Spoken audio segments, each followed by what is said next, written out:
शान्ताकारं भुजगशयनं पद्मनाभं सुरेशं विश्वाधारं गगनसदृशं मेघवर्णशुभाङ्गं लक्ष्मीकान्तं कमलनयनं योगिविद्यानगम्यं वन्दे विष्णुं भवभयहरं सर्वलोकैकनाथनं।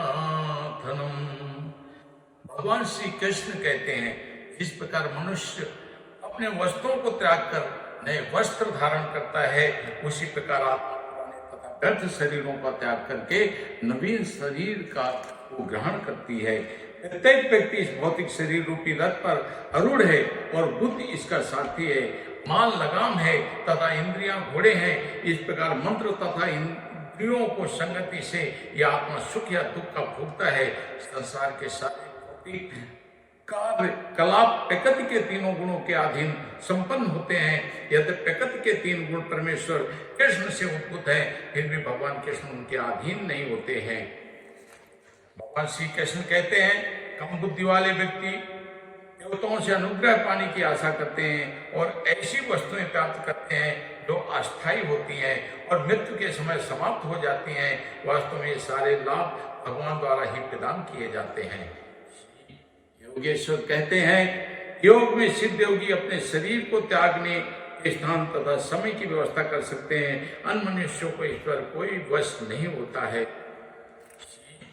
नारायण जी कहते हैं, मैं समस्त आध्यात्मिक तथा भौतिक जगतों का कारण हूँ। प्रत्येक वस्तु मुझ ही से अद्भुत है।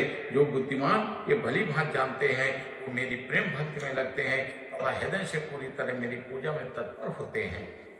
विश्व रूप दर्शन कर स्तब्ध हुए अर्जुन ने कहा, हे विश्वेश्वर, हे विश्वरूप, मैं आपके शरीर में अनेक हाथ, पेट, मुख तथा आंखें देख रहा हूँ जो सर्वत्र फैले हुए हैं, जिनका अंत नहीं है। आप में अंत ना दिखता है, न मध्य और न आदि।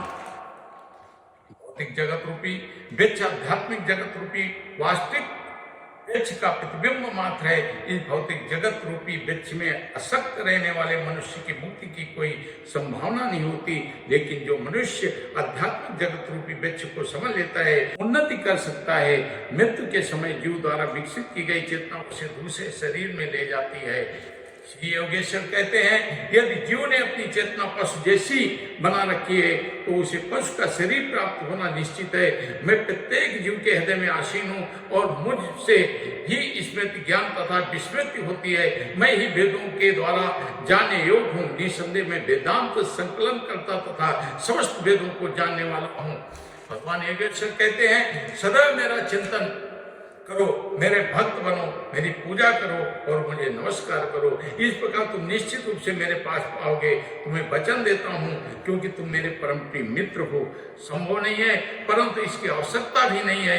केवल एक पुस्तक है, भगवत गीता पर्याप्त है, क्योंकि समस्त वैदिक ग्रंथों का सार है और इसका प्रवचन भगवान ने किया है, जो मेरे ही मुख से निकली है। जैसा कि कहा गया है, भारतामृत सर्वस्वम विष्णु वक्त दुंकी सुतम गीता गंगोतम पिता अपना जन्म न विद्यते।